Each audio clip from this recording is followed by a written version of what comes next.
السلام عليكم. ما تيجي مع بعضينا نفض الخصام ونفض الصراع اللي انت دايما حاطط نفسك فيه. طيب انت عارف ان الحياة دي ضيقة جدا وصغيرة وفي لحظة ممكن تكون منتهية بالنسبة لك. طب انت لو عايز تكون مرتاح بجد حاول ما تخليش ما بينك وبين اي حد خصام. فلو في اي حد في حياتك انت ما بتكلموش فبادر انك تكلمه.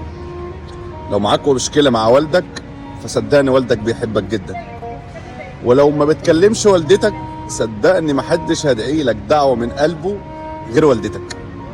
ولكن الموقف اللي زعلك منها للأسف هي ما كانتش حابة انك انت تزعل، ولكن كان في اطراف تانية تدخلت في الموضوع.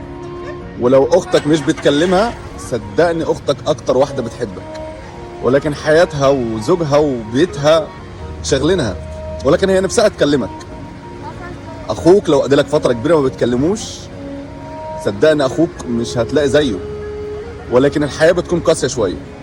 انا مش عايز اختم الفيديو ده بالنهايه ممكن تكون تضايقك نفسيا، ولكن عايز احكي لك موضوع كده شفته قدام عينيا وحصل وممكن يكون حزين شويه. كنت اعرف شخص مقيم هنا، والشخص ده كان ساكن لوحده في سكن، ولكن فتره من الفترات اختفى. اهله اتصل عليه يوم واثنين وثلاثه وللاسف تليفونه ما كانش شغال او كان بيرن وبعد كده اتقفل.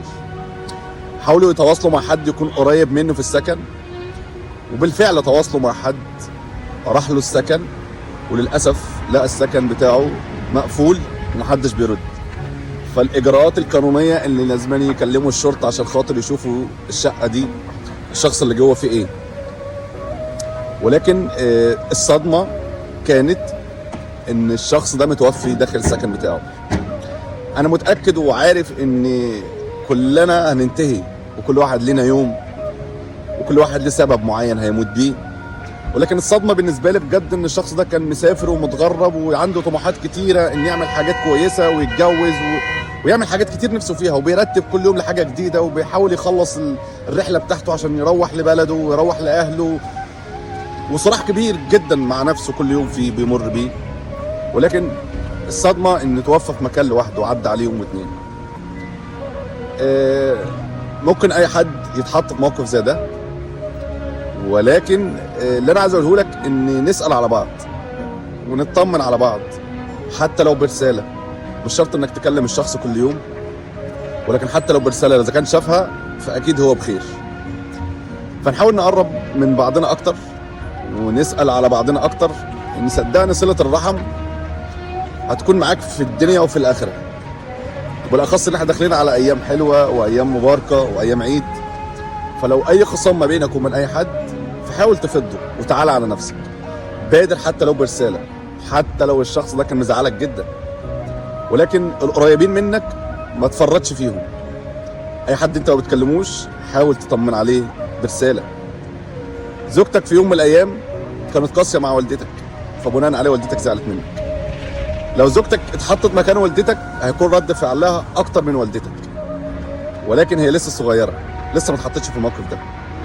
عمك وخالك اللي انت ما بتكلمهمش اديلك فتره كبيره بسبب الميراث وسبب حاجات كتير، صدقني الدنيا ضيقه جدا.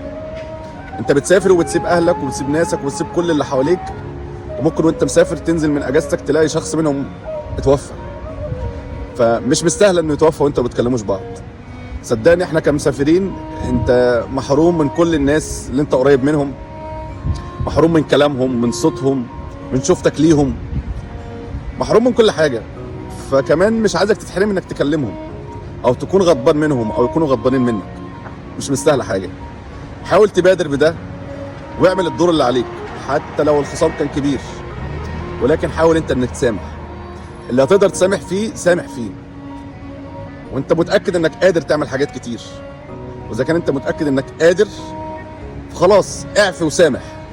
الشخص جه معاك في ده فمن عند ربنا، الشخص ما جاش معاك بده فانت بادرت وعملت اللي عليك. انت عارف لو فضيت الخصام اللي ما بينك وبين كل الاطراف هتكون نايم على مخدتك وانت مرتاح، انك مش مزعل حد، ولا السبب ان حد مش بيكلمك، ولا انك سبب ان واحد نفسه يكلمك وانت للاسف قافل الباب في وشه. حاول تسامح وصدقني ربنا يكرمك في الدنيا وفي الاخره. السلام عليكم. اشوفكم على خير.